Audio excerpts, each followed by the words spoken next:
Vamos con unas clases de licuadora.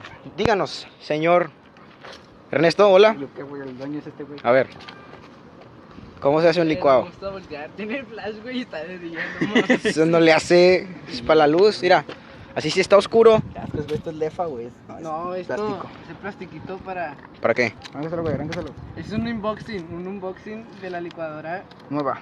nueva. Nuevecita, güey, la última generación. Última generación, muy bien. Hasta se Mira, limpia y todo. Hay niveles. ¡Ay, güey, me dio toques! Hay niveles. No. Ese güey lo hizo bien chistoso, güey. Ay, güey, me